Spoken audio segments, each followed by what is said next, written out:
Hey, good morning everybody, and thanks for watching. Last video I asked for some comments of what you guys would like some content on, and Gerry Collins had a really good suggestion to talk about the transition from, doing flights from your training field to venturing out on your own. Because I think back to when I was going through that stage, and it is a little unnerving. Once you get licensed and you're out on your own, and you're like, holy man, like what do I do? And so um, a few points for thought, I guess, and consideration is obviously, like everybody learns in training, is weather is so important. So study the weather the day before that you're thinking about flying, and look for your windows and look at what the forecast winds are going to be. And I think that's the first point, is remember the wind.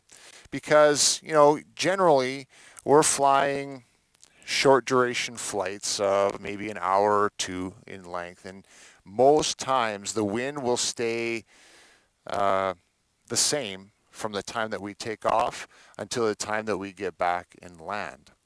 And so once you get in flight, that's a little imprint that you want in your mind. In the event that you have engine troubles, you can say, okay, my wind is supposed to be from the southwest. This is where I'm going to land, so there's a good chance that my wind direction is going to be from the southwest. So just a little tidbit there. Second point, I think, is going to be, the technical term is filing a flight itinerary, but really that's just notifying somebody that you're up, you're doing your thing, and the general area of where you're going to be. So in case, something goes off kilter, somebody knows where to come and at least start to look for you.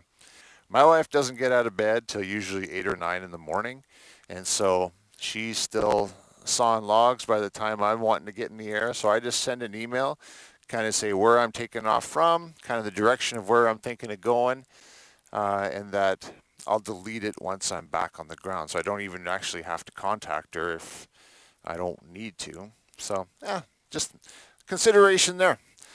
Third thing is to have a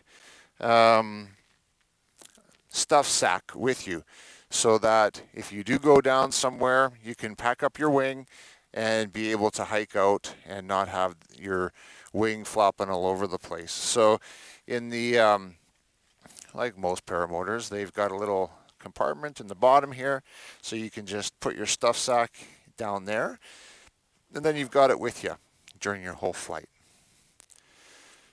I think as far as the pre-flight preparation goes, that covers off a lot of good things. Once we get up in the air, we'll talk about some considerations for that transition from your training field out into the beautiful sky playground.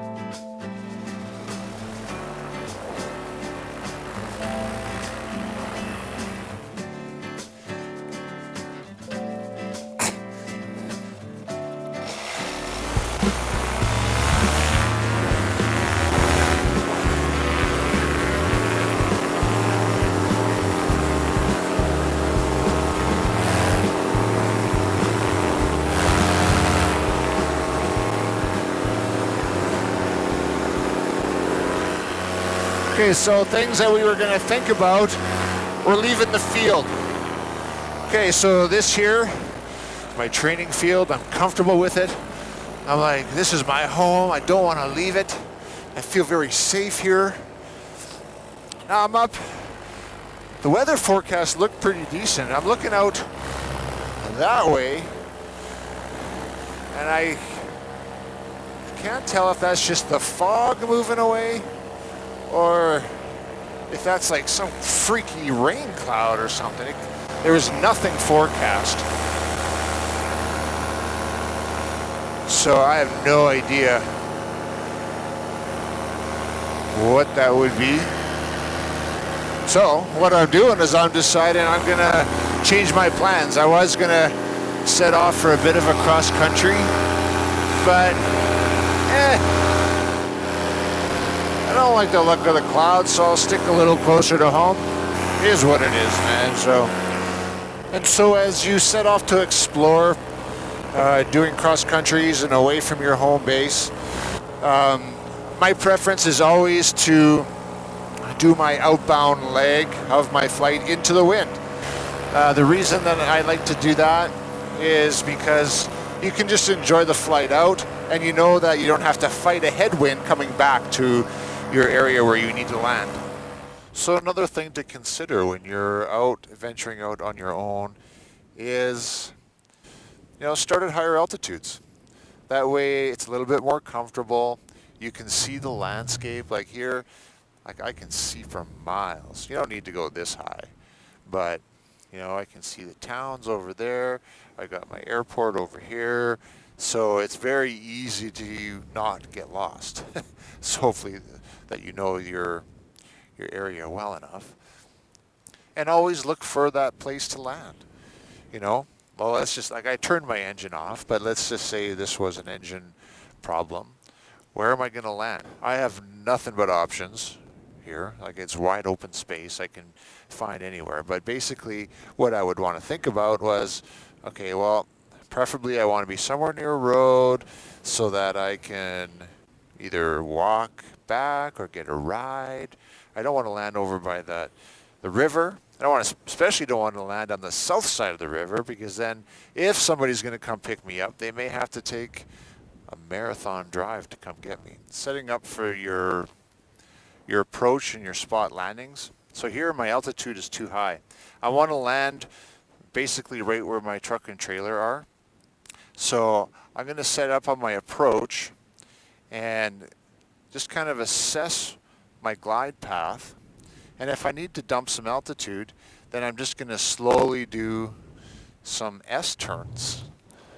That's it. So I would just be going back and forth, losing a bit of altitude. And right now, actually, I don't look too bad. But once I get a little closer, I'll just lose a little altitude so that I can land where I want to land. Get the blood back in my feet. Ugh. So right about from here, I'm just going to set up for a straight approach.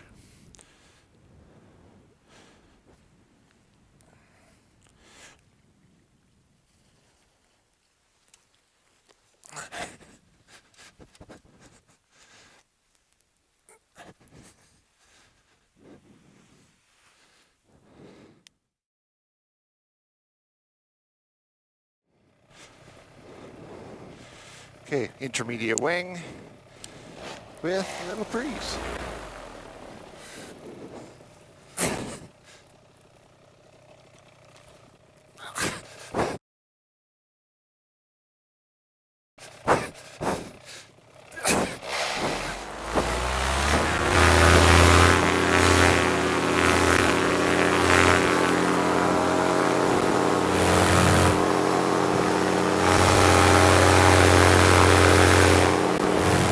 Now, my best advice is to fly with the easiest inflation wing. I have an intermediate wing, and when I use it all the time, then I usually don't have an issue. But when I haven't flown it for a while, if I go back to my beginner wing and I fly it, and then I come back to use this, it feels a lot different. The launch is much more difficult. And that's why, if you're just starting out, don't go with an intermediate wing. It'll make your training process a lot more frustrating, a lot longer.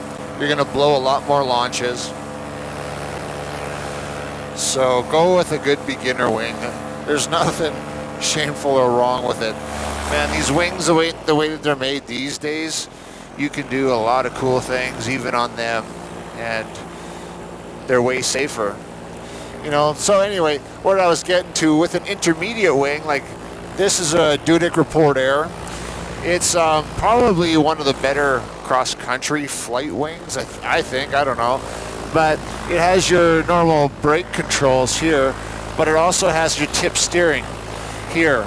And so, I don't know if you can see it, but when you go up and you tip, it's just the very tip of the wing is the only thing that's affected.